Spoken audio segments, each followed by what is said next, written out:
Most of our work is really looking at the neighborhood and sometimes city level.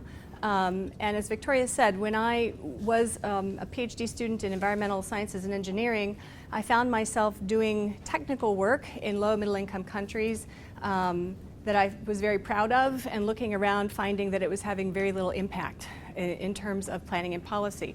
So with that frustration, I started to look around for other theory bases that would help me try to link good engineering and science with actual decision making. And I spent far too long in graduate school, but tried to get that exposure. So the three cases that I'll present today, I'm only going to sort of touch on them lightly, basically to illustrate what I see as some of the persistent challenges associated with water supply and sanitation service provision, particularly for low-income households in cities of the Global South. But for any one of these, if you are interested in having more information about the research itself or other aspects of the project, please let me know. We have a lot more information for you. So just a rough roadmap. I'll talk a little bit about water supply first, kind of macro level trends and access, and what I see, again, stylized, some stylized facts or challenges associated with water service provision, and then talk about a couple of cases in which we've been involved that are trying to address some of those challenges, one in Mozambique, one in Bangladesh, and then shift gears and do the same thing on the sanitation side. And a third case focusing on Haiti. So 3 different regions, 3 different kinds of interventions. So we, as a sector, we had the celebration in 2011 of meeting the Millennium Development Goal for improved water access, as some of you probably are aware. And this is just a graph we made using the Joint Monitoring Program data, JMP, looking at between 1990 and 2015 what has happened in terms of water access. And these are just for urban households, and they're grouped by the World Bank's income grouping, low, lower middle, upper middle, and then this is all excluding high income, right? So if you just sort of look at these 3 levels, piped on the premises, right? You're getting piped water service and it's coming to your home or yard, right? So this is the gold standard. This is where we hope that everyone is going to end up. The green is shared pipe. So it's still a piped water source, but you are sharing among 2 and oftentimes many more households. And this top little bit, unimproved. So basically that means anything that doesn't come from a pipe. So that includes vended water, surface water, unprotected wells, things like that. So you can see in urban areas overall, this little bit of unimproved has really gotten quite small. And you're seeing a big increase in the share of the urban population that has their own piped water services. But you can also see the relationship here between income and that access, right? So I just put this up in case you have a favorite country or countries or region to see where we are still behind. Anything in these colors is fewer than 1 in 2 urban dwellers that have access to piped water on the premises at their household. So you can see sort of sub-Saharan Africa lights up with a few exceptions. And you can also see that Latin America is actually quite high, pretty much across the board except for a couple of exceptions here, right? So if you take for granted that we are trying to move toward piped water on the premises, what makes that hard? And this is I want to preface all of my comments by saying water supply for me is very, very different from sanitation, right? And this is because if you look at the economics of water supply, even low-income households have demonstrated effective demand for small quantities of high-quality water. So if that's the case, then why can't we raise through user fees, for example, the money that we need to expand pipe network access? It's a lot about tariff design. So the political sensitivities associated with charging cost-recovering tariffs for better-off customers means that utilities are constantly strapped just to meet their recurrent costs, and they're not able to generate the excess that they need in order to expand access, right, to put in new infrastructure. So this is a sector where I would argue, there are of course exceptions, but I would argue that the money is there. if we had the political will to collect it and redistribute it through our tariff structure. And so as a result, what we tend to see is low-income households who are trying to find that little bit of high-quality water are often having to do it from alternative providers. So these sort of water ATMs that are popping up everywhere, these are private sector initiatives that are absolutely recovering their costs because they're private sector initiatives and they're surviving. And so you will see differentially low-income households spending more time and more money per unit volume to get their water. The other piece I want to point out, and this will link up to one of our case studies, is that it's one thing to have a piped network, it's another to run it 24/7, to keep that network fully pressurized. And we can talk about whether this is a physical water scarcity problem or not. My personal opinion is most often not. But I want to make this connection, that many folks are talking about, all right, we've got these networks, but they're not delivering high quality water. And one of the reasons why is precisely that we can't run the network 24/7. When you have a negative pressure event, when you have to shut off your network for a few hours because you're rationing supply to different zones, that allows contaminants in the water table and the soil to come into the pipes, and then they get delivered down to the end of the line. So we'll come back to that issue in a second. Okay. So the first case I want to talk about is out of Maputo in Mozambique. And it's a rapidly growing coastal city in southern Africa with high rates of poverty. And I know you all have been talking about this issue of city growth without concomitant increases in living standard, right? And so I think Maputo is quite emblematic of those challenges. And this is a slide that was created by Manuel Alvarinho, who's the president of the Water Regulatory Authority for Mozambique. And he basically wanted to understand where different segments of the population in Maputo were getting their water. And this is a 2007 beneficiary assessment that he led. So let me walk you through this. And it's broken out by quintiles, so wealth quintiles. So these are our poorest households in Maputo, and these are our wealthiest. So in terms of piped water connections, you have a utility connection. So this is it's not truly a municipal utility because it was concessioned out to a private company, but we'll call it the city utility. You can see here utility connections, their own. What's called informal connection is actually an actual private connection, but it's operated by a small-scale independent provider. These are private sector entrepreneurs who have put their own money into developing small pipe networks and are supplying water to others. We'll talk about those in a little bit. We have public standpipes off of the city utility network, and we have private standpipes off of the small-scale provider network. So you can see a couple of things right away. Obviously, your own, as you get wealthier, the likelihood that you have your own connection goes up, not surprising, and the likelihood that you're using a shared standpipe goes down, not surprising. Here's the interesting thing, and here's what we want to talk about. So for overall in the city, about 1/4 of households that were surveyed are getting water from a neighbor who has a private connection. And that's particularly important for your lowest income lowest income households. So if you're the regulator, is this a good thing or a bad thing? Is this something that public policy should be supporting, or should it not? Sorry, and all of Manuel's great labeling is right here. I could have been helping with that. Okay. So just to give you a sense of what these look like, this is a standpipe, right? So this is where you have to carry your containers here and fetch water.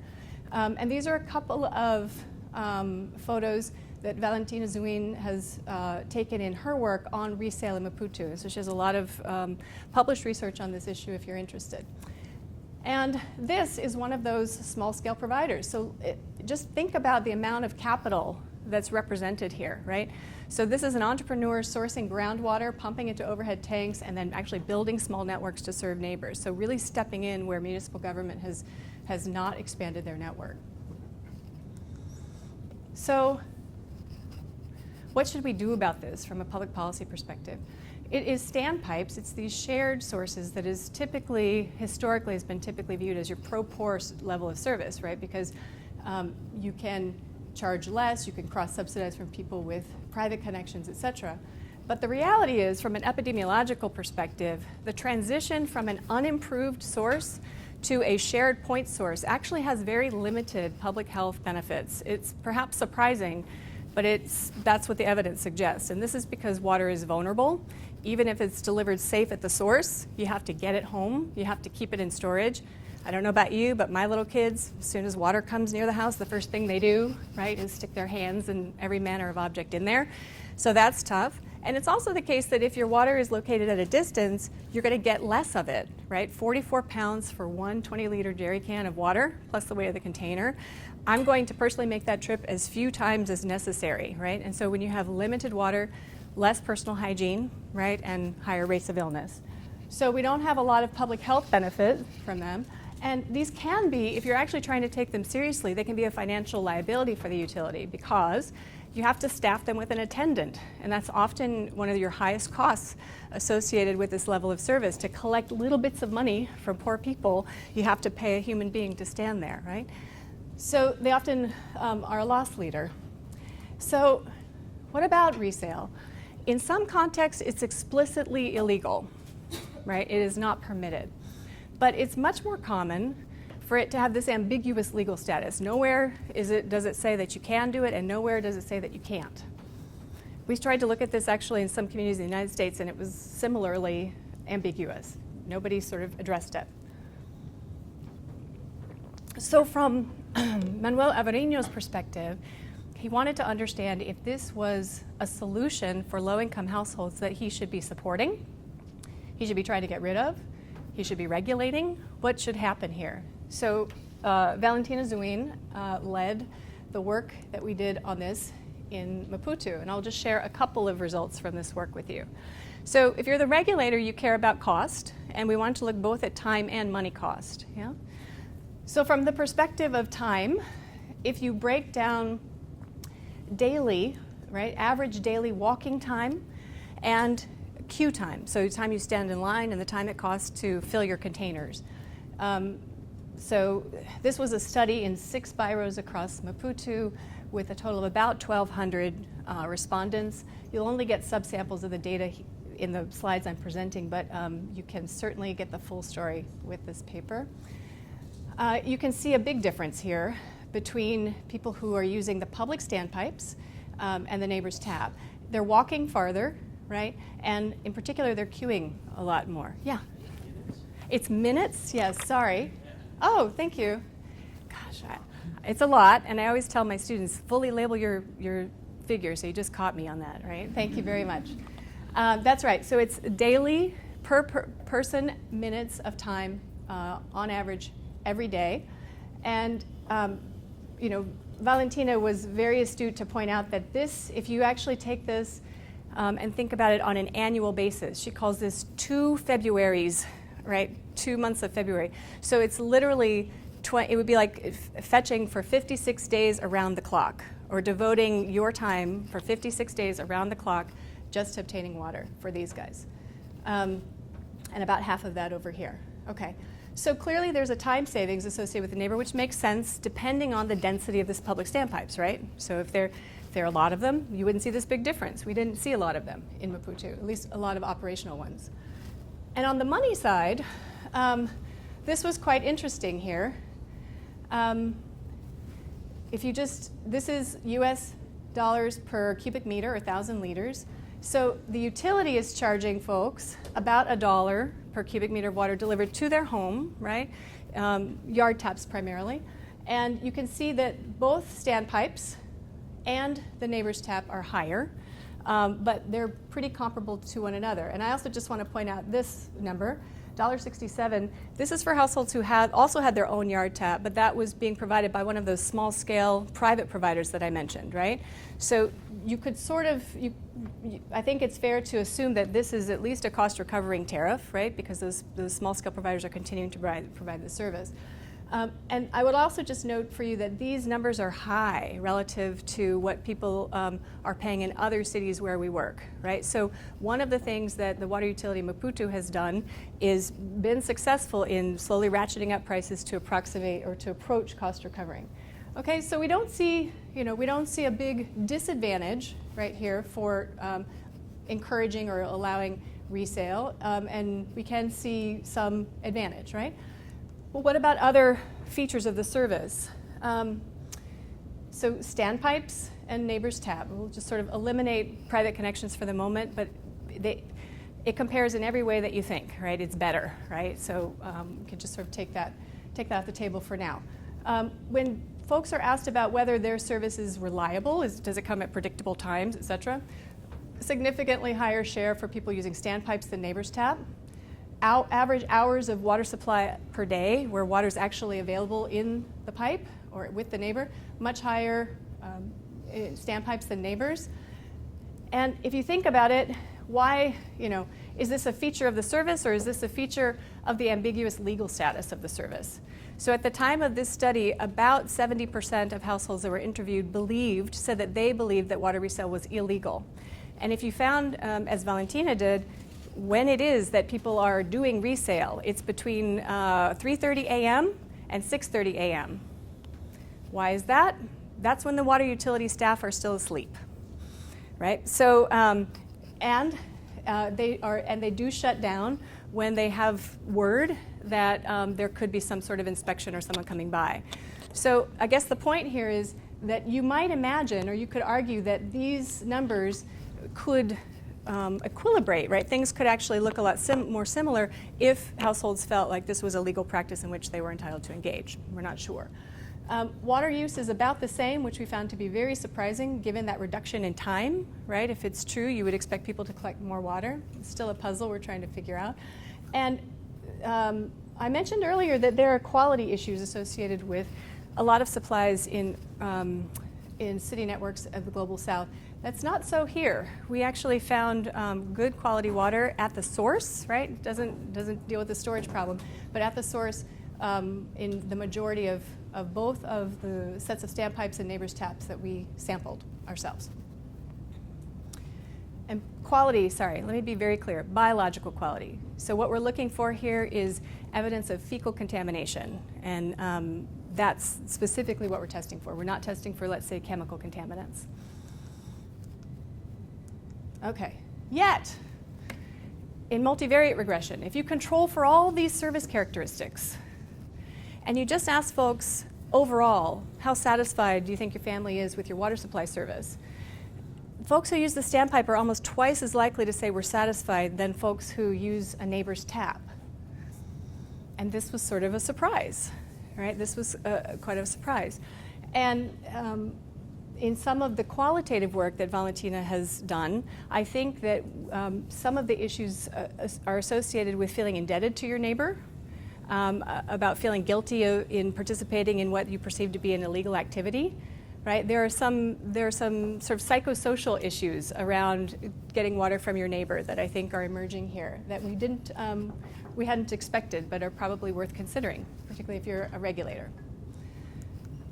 Okay, so based on that evidence, the regulatory authority, whose Portuguese acronym is CRA, decided to go public with their support of resale.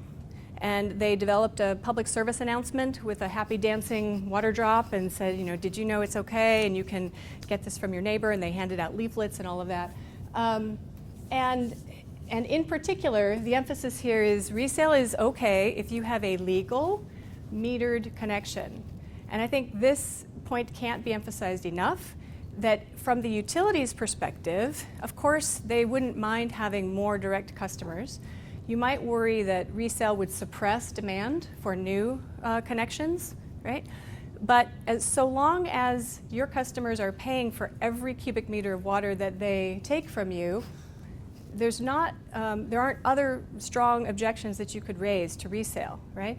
But in many, many cities where we work, connections are not metered and billing is not volumetric. And in those instances, I would not be supporting the idea of resale, right? Because that's like the all-you-can-eat buffet.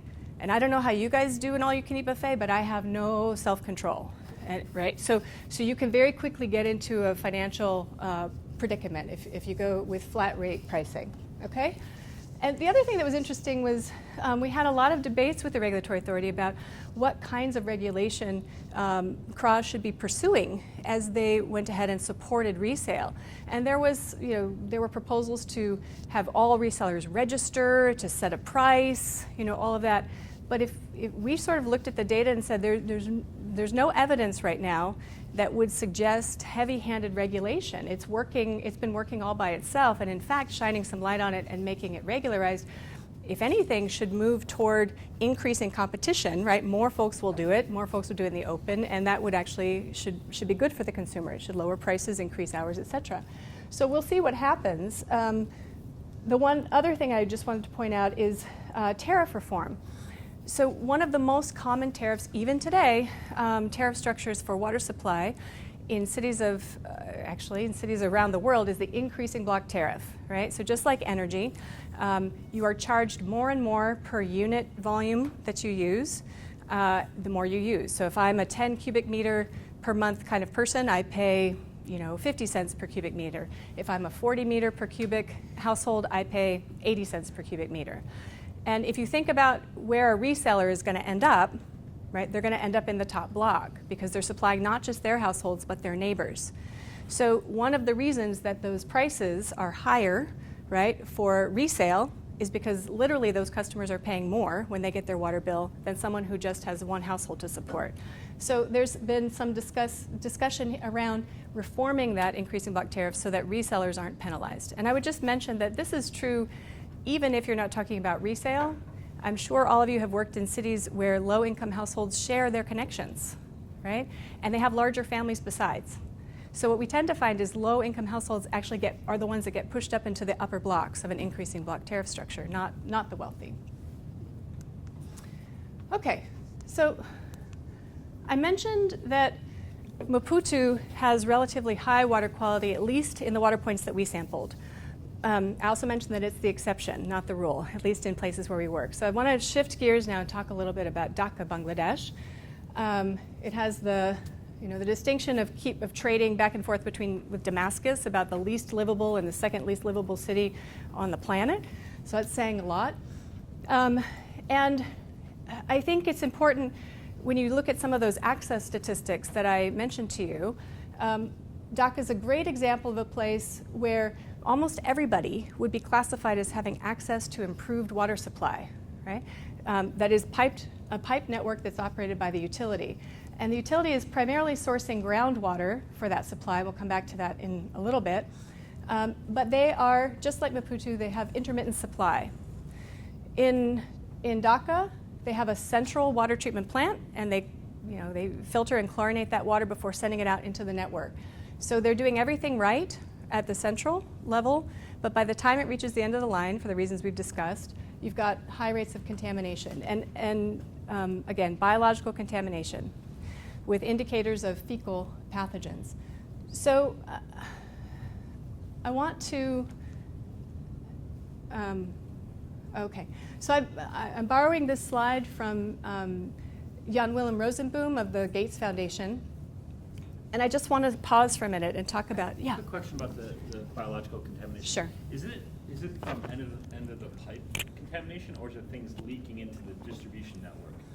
Septic. Thank you for teeing up this slide. This is exactly what I want to talk about. Where is it coming from, right? Where is it coming from? So thanks for that. So the question is, why do we have end of the line contamination? So just as we do on the water side, on the sanitation side, the vast majority, 98% of households in Dhaka, Bangladesh, have access to an improved sanitation facility, right? 98%, that's a lot. 20% of those sanitation facilities are connected to a sewer, and about 80%, 79% have, they're called an on-site facility. So it's some sort of septic tank type of thing, or they might be connected to an open drain, right? These sort of open drains that you'll see a lot. And only about 1% report practicing open defecation, meaning they don't have a facility to use. They sort of go wherever. All right? So that's great, right? So where are all these fecal pathogens coming from if we've got so many people on so many toilets, right? Well, here's what happens to the waste. So in the sewers, we've got leaking sewers that are going into the drainage system, right, which is surface drain system that's available to people to interact with. You've got some going into the actual sewer. It goes to a treatment plant that only functions partially. So the estimate is we've got 2% effective treatment of urban waste flows in Dhaka, and it's all that stuff coming from the sewer. Everything else, all of these on-site facilities, they're either never emptied, right, 70% left to overflow or just abandoned, or they're unsafely emptied. I don't know if you've ever seen this, but there's a lot of manual emptying of septic tanks and pits. I didn't bring photos of that for you today because I know this is running up to lunch. But it's exactly what you would imagine, you know, actually pulling the squat plate off and getting down into the tank and lifting up by hand, and then safely emptying, which would be sort of a vacuum truck thing. But the problem with the safely emptying is that then you have illegal dumping. So you have private sector operators of these suction trucks who will come, you know, and I'll take your, you know, $12 to come and empty your septic tank. Thank you very much. And you're happy and I'm happy. And then I drive my truck right around the corner and I find the nearest lagoon or something because I'm not, there's the penalty for me of dumping it in a place that's not good for public health is negligible, right? So you have this odd situation in Dhaka now. You've got 98% of the urban population with access to good toilets, and you have 98% of the waste being released into the environment with zero treatment. That's why we've got end-of-the-line contamination in our water. Dhaka is barely above sea level. You have annual flooding. We expect this actually to get worse, right, in coming years. And this is really common. These are water lines, right? These are water lines sitting in an open drain, and you know what's in the open drain because of the previous slide, right? So as soon as pressure goes out of that line, it's got all this great contaminated wastewater ready to come in. Okay, so as good engineers, we said, we can manage this problem. If you're getting, you know, 85, 90% of your water points testing positive for fecal pathogens, then we have to go right to the end of the line and deal with that. And over the past 15 or so years, there has been this, you know, really big interest in developing what we call point of use, or POU, treatment products that I can deliver to each of you individually, right, so that you can become managers of your own water quality. And these include the chlorine tablets and the liquid stuff and the filters and all of those sorts of things. And probably everybody's used something like this at least once. But I want you to imagine having to use it every single day correctly and consistently, particularly if you are a low-income household that is just really busy with other things trying to survive. So I can say that these products work. They really work when they're used correctly and consistently. You get diarrheal reduction rates on the order of 50%, right? Child diarrheal reduction rates. The problem is that correct and consistent use. And in some places it works well. In Dhaka, uptake has been really low, and even when these things are given away or provided at far below cost. So in terms of a scalable strategy, it doesn't look very promising for Dhaka. So if you think about it, we've got now, we've got a centralized disinfection system that's not working, right? Because of intermittent supply, leaky pipes, and a poor sanitation situation. And you've got these sort of, you know, filter boiling, chlorination. This isn't really to scale. It's just the idea of a schematic. That you have this trade-off between capital cost, money cost, and behavior cost, right? So somebody has to, you can make these things cheap, but then somebody has to invest a lot of time in managing their own water quality. Or you can take that responsibility away from users, as we've done in this country and other wealthy countries, and say, you just have to give us a lot of money and we will make sure that we do this properly centrally, and we'll deliver high quality water to you. So there's this trade-off, and we were frustrated with this because neither of these seems to be a viable option, at least for Dhaka households. And so with apologies, at Stanford we're we're a design school, we're Silicon Valley, and so there's this constant search for the white space, meaning, where's an untapped area that we could sort of enter into and think about a different way of approaching the problem. And so for us, the white space was to re-centralize one level. So let's come out of the households and go up to that water point level, right? And so we started working on what we call point of collection disinfection. And when we thought about this notion, I want to tell you that we approached it with the notion that we would go out and just find technologies, off-the-shelf technologies, and test them against other approaches, against centralized and household level. But there actually wasn't. We found 7 different models of pool chlorinators that we use in this country, and 0 that was appropriate for the kind of shared water points that we have in Dhaka, Bangladesh. And this is where living in an engineering department comes in handy, because the students in my group said, that's no problem, we will create it, we will design it. So for the past 5 years or so, Stanford engineering students have been working on a passive community-level chlorine doser with really tough design specifications. We're not interested in something that works in the lab but not in the field. We're interested in something that has the potential to really work. So the bar that we set for ourselves, it should have no moving parts. It cannot require electricity, because that's not reliable in Dhaka either. It has to be low cost. We can talk about what that means. Ideally, it would have local supply chains for local manufacturing, and here's the thing we really wanted: no behavior change. We want it really to be passive. So technically, this is tough. It's tough to do, tough to get correct and consistent dosing.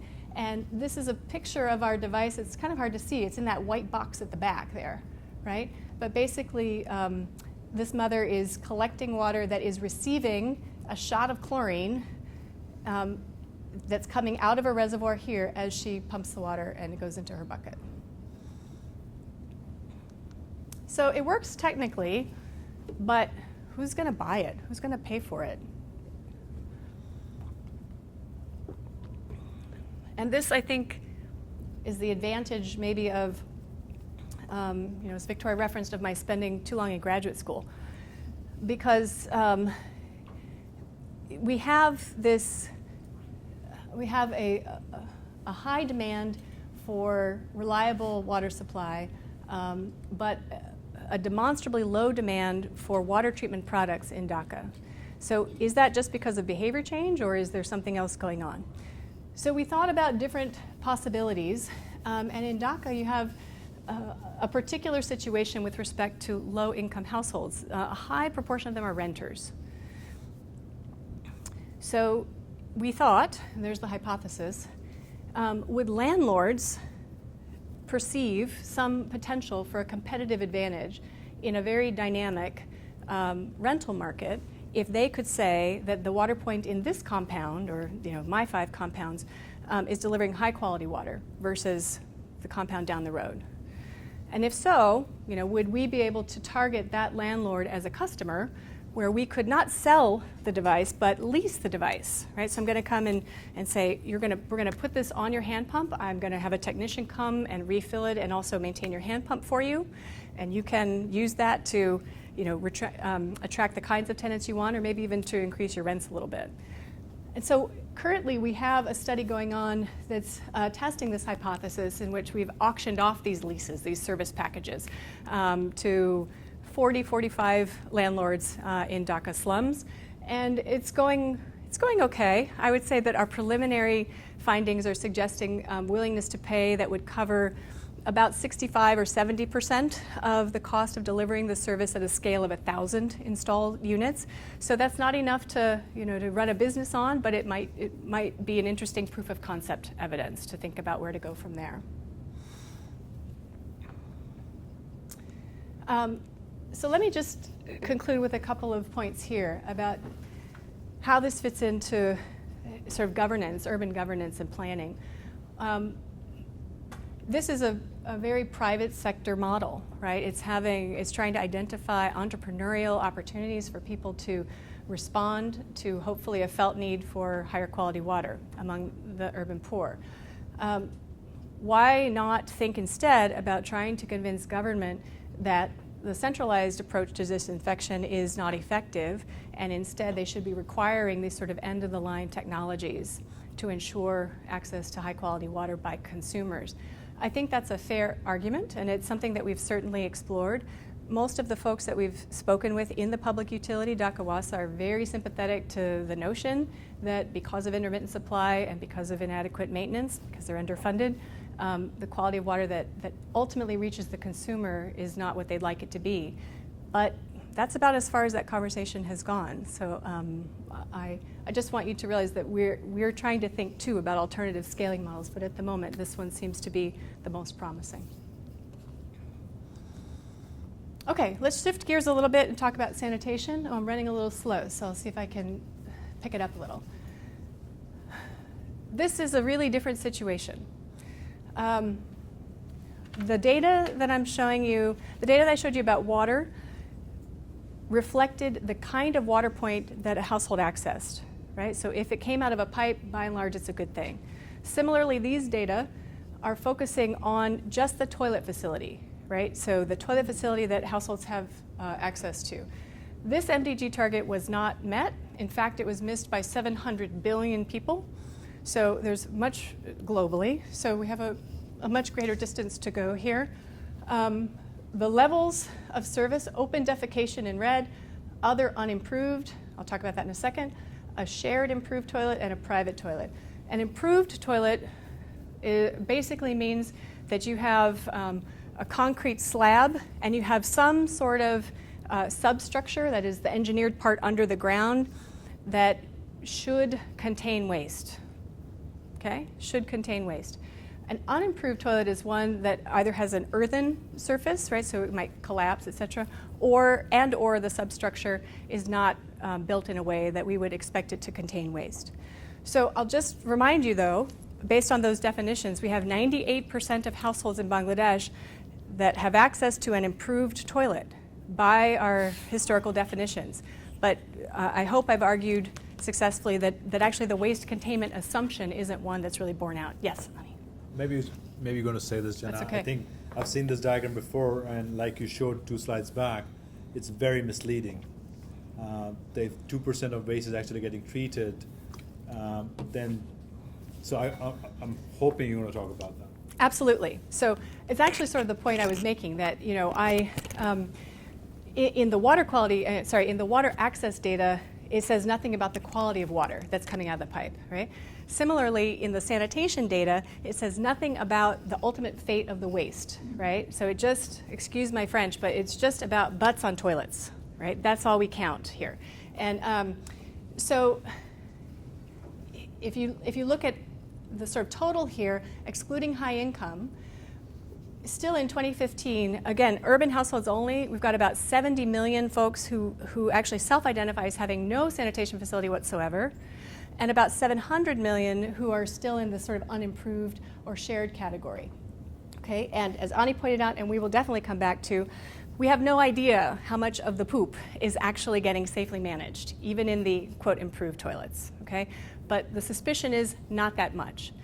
And I should say, I'm sorry, but the diagram that I showed from Dhaka is part of a 12-country study that the World Bank Water and Sanitation Program did. So they have these diagrams for 12 different developing country cities, and the story is pretty much the same, right? So you're having the majority of waste going into the environment without treatment, even though it's going into an improved facility, yeah?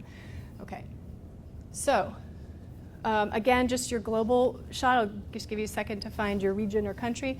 You see here, you know, Latin America, whereas vast majority of countries quite high up on the scale for water supply, we now start to see lower rates of access, even to improved private sanitation facilities, and again, sub-Saharan Africa really lighting up. Okay, so on this side, if you think about the menu of options we've got on sanitation, right? So we've, I'm going immediately to the waste treatment or waste isolation bit. So sewer penetration in the lowest income countries is only about 10 or 11%.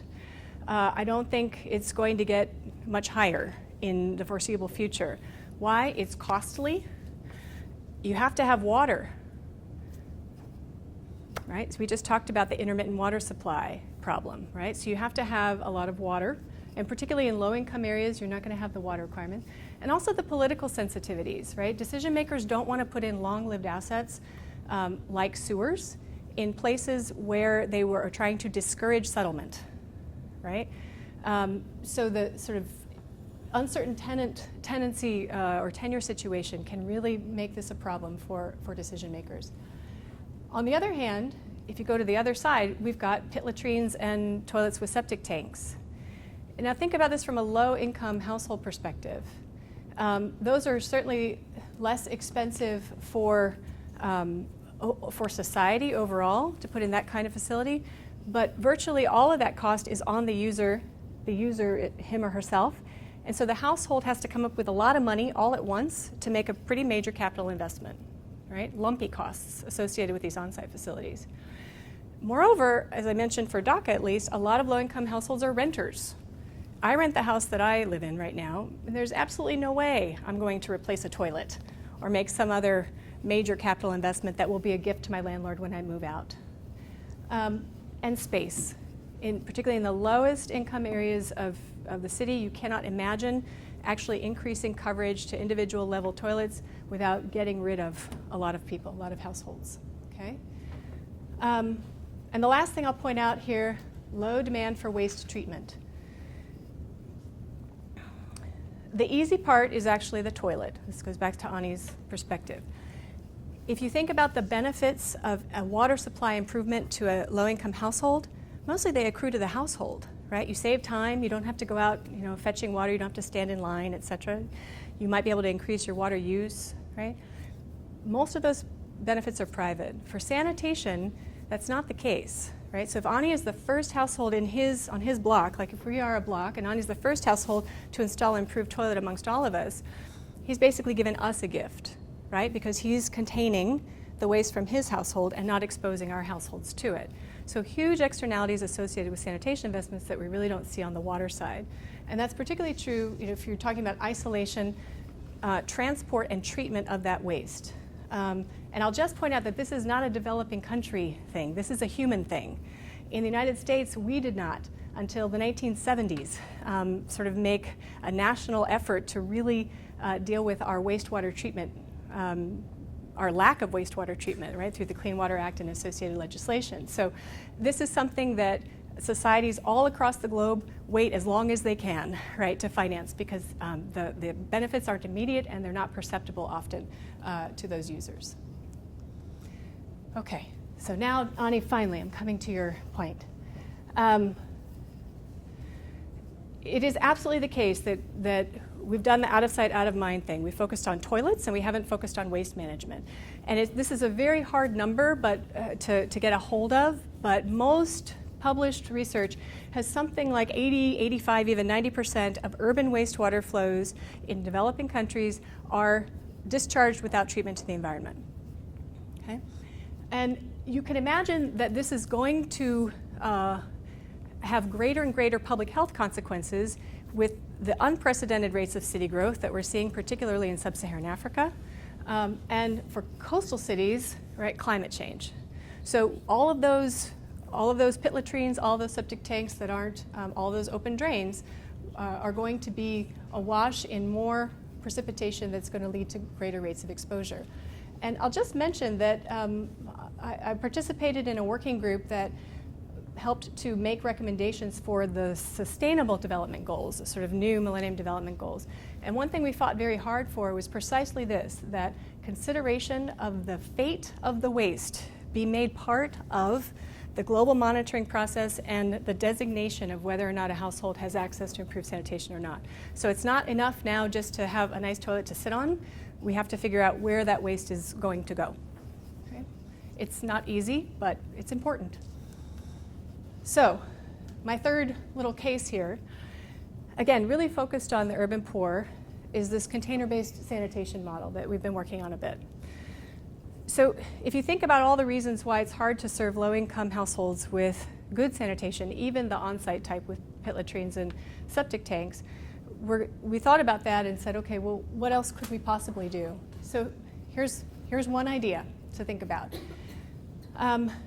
If you have, instead of a fixed asset, one that is mobile, you have a toilet that can be leased to households that they don't have to buy, and that captures waste in a container, that separates urine from solids, and that you can swap out that container for a new one when it's full. It's starting to look like a sanitation service model as opposed to sanitation infrastructure.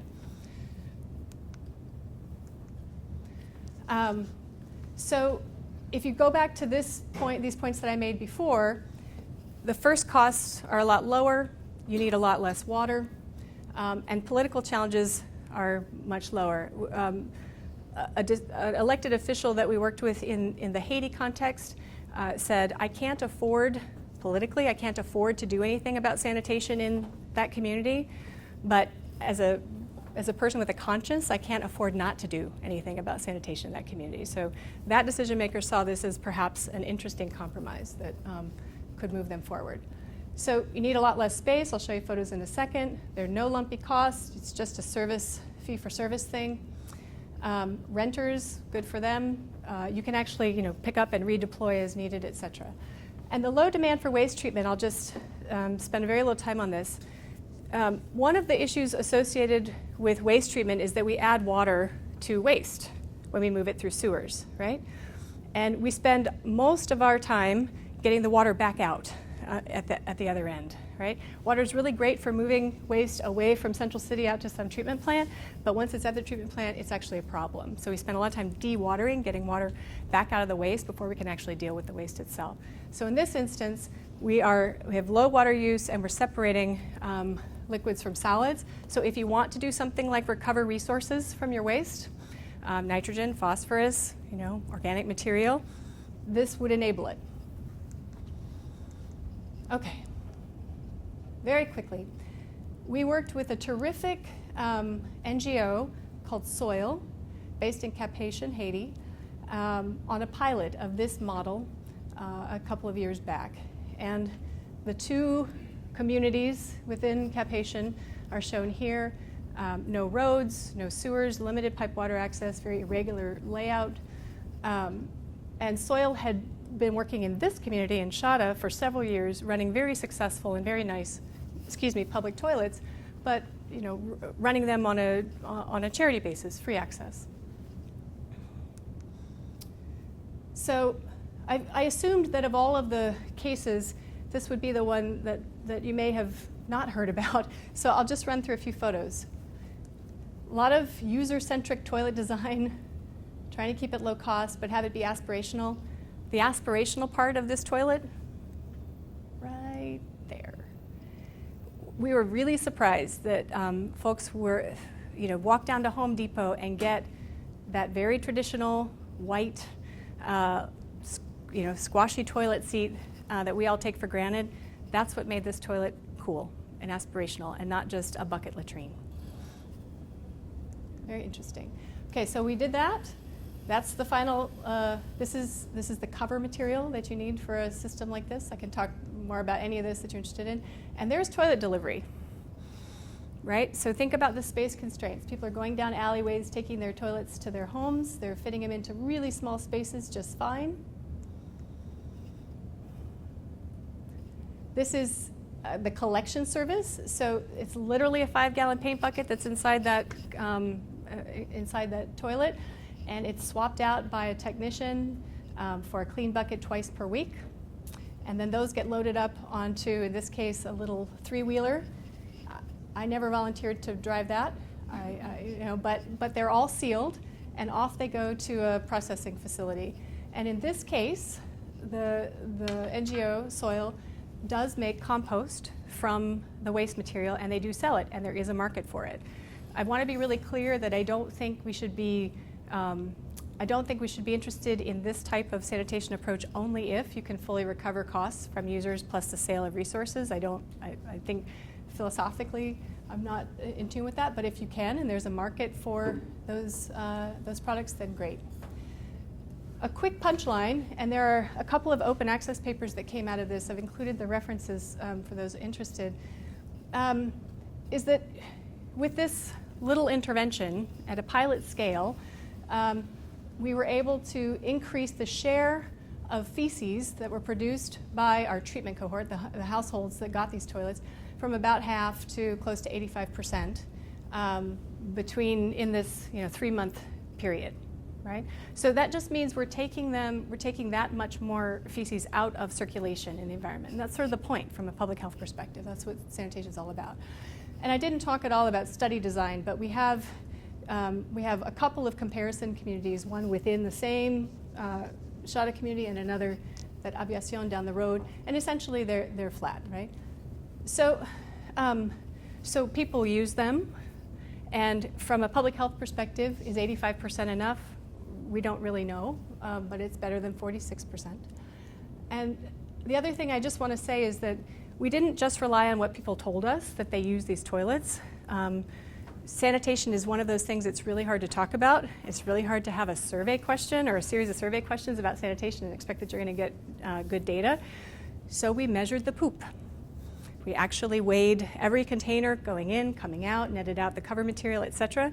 And sort of amazingly, when we computed how much poop we should have collected based on household sizes and assumptions about, not assumptions, but the average mass of a poop, it lined up almost perfectly with the amount of poop we actually did collect. So we feel like people were using them, and so that's great.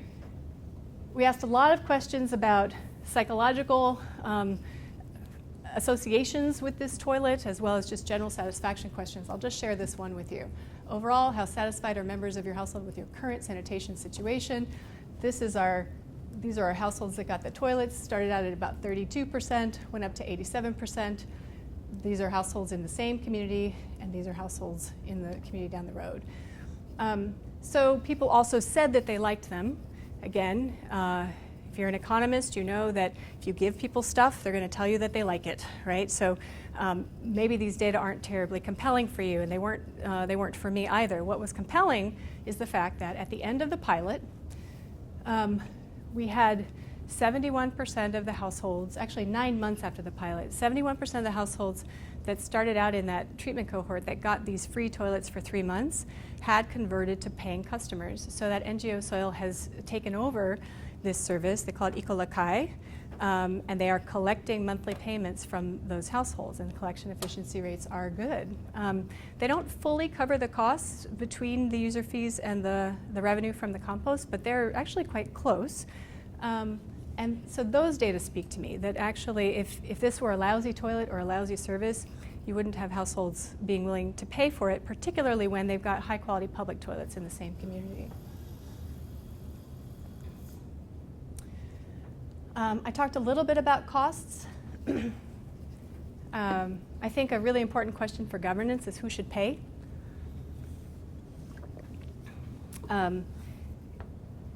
As I've mentioned earlier, I think that waste management and waste treatment confers really large externalities for populations, and for me, I think the argument that government should be involved here is a strong one. What could this look like? Could you imagine sort of municipal contracting for this type of service like we have for solid waste collection, for example? Is this just a transitional thing? Is it good for emergencies and humanitarian crises only? Or can you actually think about this being kind of a long-term approach that cities might want to institutionalize? I'm not really sure. We've actually seen interesting reactions from cities where there's a part of the city that is anticipated to be gentrified, redeveloped in the next 5, 7, 8 years, and this is seen as an interesting possibility, as an interim measure. I don't know. I basically have a summary of the high points that I've made as I've been going through. I'll just focus on this last one. If you think about these 3 different approaches, the role for government, or thinking about what role government could play, is really quite different. In the case of Maputo, government was the instigator. Government needed to be involved in a policy reform in order to decriminalize a behavior that was potentially really beneficial to low-income urban households, right? So it was simply the policy reform that could generate these benefits. in the point of collection disinfection approach, what could the role of government be, right? Could it be to think about this as adopting a point of collection disinfection as a technical standard? Possibly. Could it be regulating small entrepreneurs that are going to start providing this service? Hard to know. And in the container-based sanitation service, we could imagine actually city governments getting interested in letting contracts out, but at the very least, thinking about their role for the waste management side and funding and financing the processing of human waste. I think it's important to recognize that particularly in sub-Saharan Africa, rates of access to these high levels of service are actually declining. They're declining slightly, but they are declining. And given the growth rates there, I think that this is a region where we're going to have a really tough time maintaining the gains that were achieved during the MDGs. I think the climate overlay, particularly for coastal cities, is something to really think about with respect to sanitation. And the last thing I'll just say is the interplay between service planning for cities and water resources management is something that everybody talks about being problematic. And I just want to walk you through what we learned about Dhaka just to underscore this. The reason that Dhaka Wasa has been relying on groundwater for water supply is because it's higher quality water. Why is it higher quality water? Those of you who've been to Dhaka, you know there's a lot of water around Dhaka. It's on the surface, and that's cheaper. So why are we using groundwater? Because the surface water is highly contaminated. Is that the arsenic issue as well? It's the sanitation issue. So why is the surface water so highly contaminated? Because we have really poor fecal sludge management in the area, right? But now we've been pumping groundwater to a point where we're having water table depletion at 2 to 3 meters per year.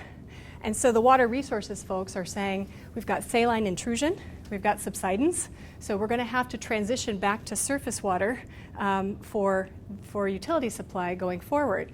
So each of these is a reaction, right? You know, each of these decision points or the choice set has been limited by decisions that were made often outside one's own sector, you know, in the decades prior.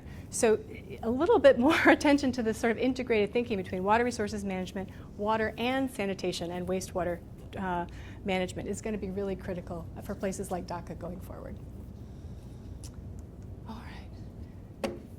Thank you very much.